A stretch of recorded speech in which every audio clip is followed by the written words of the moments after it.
Howdy Simmers, I'm TheSimmingKoalaa and welcome back to my channel. I hope everyone is having a good day. With the Werewolves pack releasing next week, I decided I wanted to tell you guys what my favorite and least favorite packs in The Sims 4 are. Today I'm doing the expansion packs, and I have decided to do this in the form of a tier list. So for our basic tiers, we have the necessities, we have thumbs up, not my favorite, thumbs down, and don't have. And there's only one pack that will actually go in don't have because I own all of the current content for The Sims 4 except for one kit. But this is updated to include all of the stuff that has released so far, and it even has the werewolves one, which isn't even out yet, so I'll probably put that in don't have for the time being. Let's go ahead and get into this. So to start off with, we have the base game, of course, which I'm gonna go ahead and put in the necessities, because in order to play any of these packs, you actually have to have the base game. The base game itself is okay. I haven't played with just the base game in my entire life, because when I first got The Sims 4, I got it in a bundle, so it already came with 2 game packs, and so I've never experienced the base game alone. I do know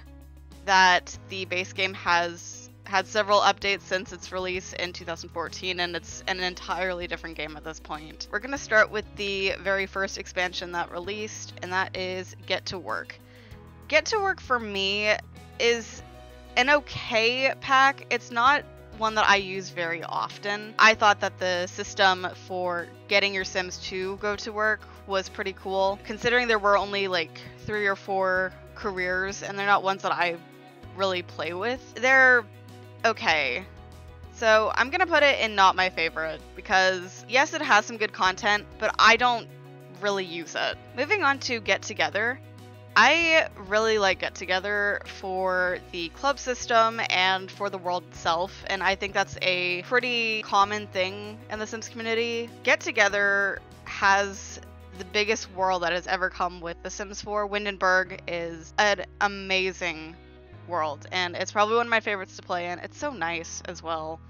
And I have found myself using the club system a little bit more these days because it's easier for me to keep track of my families that I play with that have extended over several generations as long as I've been playing them. I have a family who's currently 10 generations in, and with everyone living in different households, it's hard to keep track of everyone, and so the club system helps to kind of keep the family together. So for that, I'm gonna put it in thumbs up because I do really like the world and I like the club system, and it's not necessarily a necessity for me. It's not something I would like have to have, but it's a pretty good pack in my opinion. City Living is probably my favorite expansion pack in the entire Sims 4 game. It came with the singing skill, which, myself being a huge music lover and someone who does sing fairly often, it was nice to get a skill that I possess into the game. City Living also had some very unique fashion. I love the city world. I grew up in a city, not necessarily like a big city, like I'm not in New York, but I grew up in a place that has a decent amount of like fast food places and like businesses. I guess I live probably more in a town, but it's not like a very small town. But City Living definitely has my heart, and for that I'm gonna put it in the necessities. Moving on to cats and dogs. I know a lot of people wanted a whole pets expansion in general. They wanted more than cats and dogs. They wanted horses, birds, whatever. I don't really get the appeal of horses or birds. I, for one, have never grown up with a bird or a horse in my entire life. I've had a turtle before, and I've had a few fish. For the most part, it's cats and dogs in a basic everyday household. The world is really nice. The furniture is really cute, very cozy. I do like some of the clothing, not all of it, particularly the ones that are specifically themed around cats and dogs, like they have the dog print or like cat print on them. I'm not a big fan of those. It's a really cute pack, and I play with the animals on occasion, but anytime that I do, it just makes me so happy. So I'm gonna go ahead and put it in the necessities because I just think that it really brings the whole family gameplay together as well. A lot of families do have pets, especially cats and dogs, so it just makes family gameplay feel a little bit more whole. And the next expansion is Seasons, and I'm sure everyone knows where this is gonna go, but the necessities. The Sims 4 Seasons is probably the expansion that everyone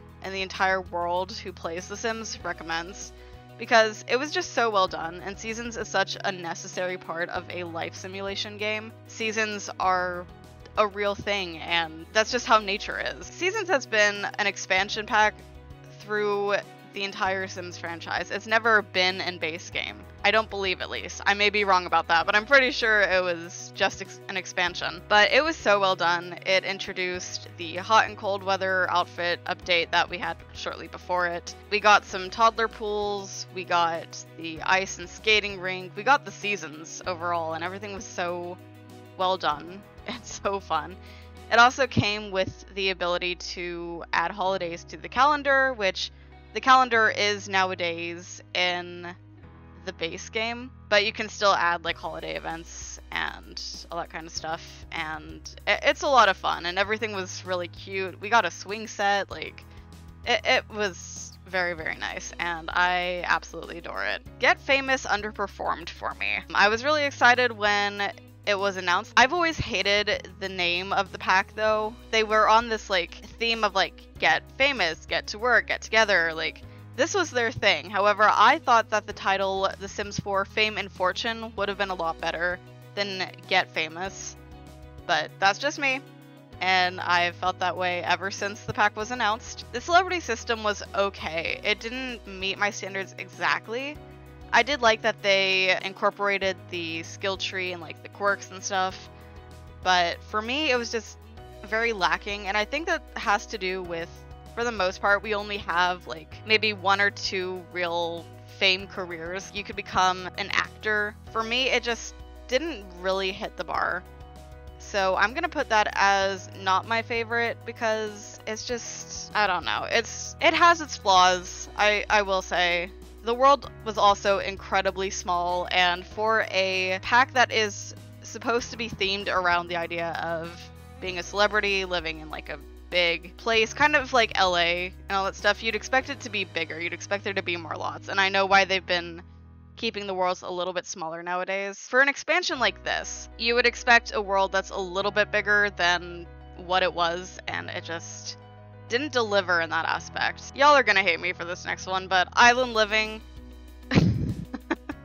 Island Living is not my favorite, and let me tell you why before you get on my case about it. Island Living is not my style whatsoever.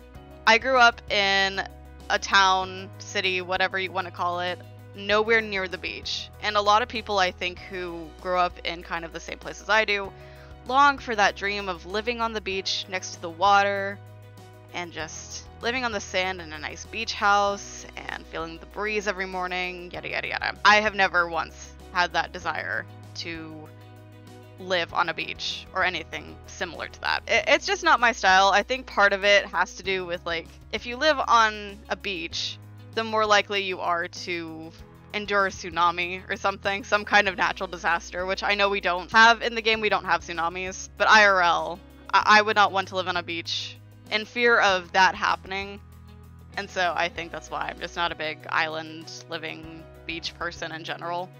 But also, and I think I've talked about this before, the mermaids are very lackluster in this pack. I'm not someone who plays with the cults very much, but the mermaids for me just underperformed, and I've explained this before. I believe that it has to do with them not being the main focus of the pack. The game packs surrounding in cults just do a little bit better because they go more in depth with it, and since mermaids are part of Island Living, there's really just nothing to them. There's no skill tree or anything like that that was introduced with vampires. It's just not my style, and the mermaids just did not do it for me. I will admit the mermaids look good, but there's really no depth to them. They're just kind of there, and I tend to forget about them fairly easily and fairly often because they're just not worth remembering. And then we have The Sims 4 Discover University. I don't know necessarily how to feel about University. Like, the clothing options that came with University are amazing. Like, they're so good. The world itself, again, was pretty small.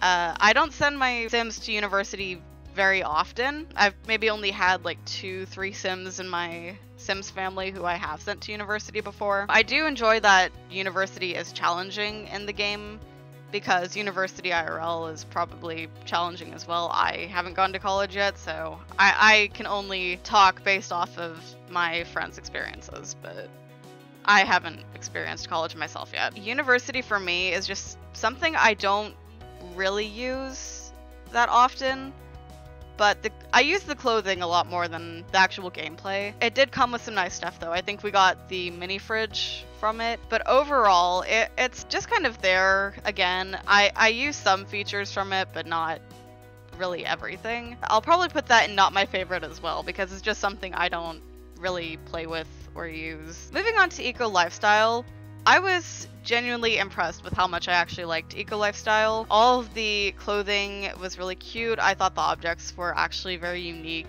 and kind of cute as well. When I first heard about it, I was a little bit skeptical. I wasn't super excited, but playing the pack, I was expecting it to not be as much fun as I had with it. Like, I was expecting it to be super boring, to not like it at all.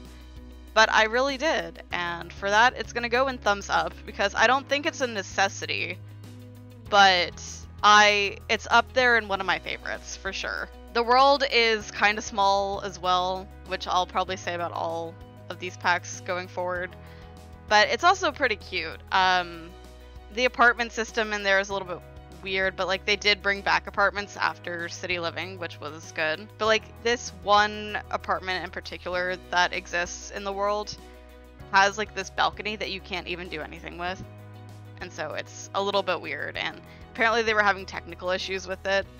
But yeah, that's all I have to say about that, but it's a good pack overall. Snowy Escape was interesting. It's not a pack that I really play with at all, I will say. The gameplay to me is not super appealing.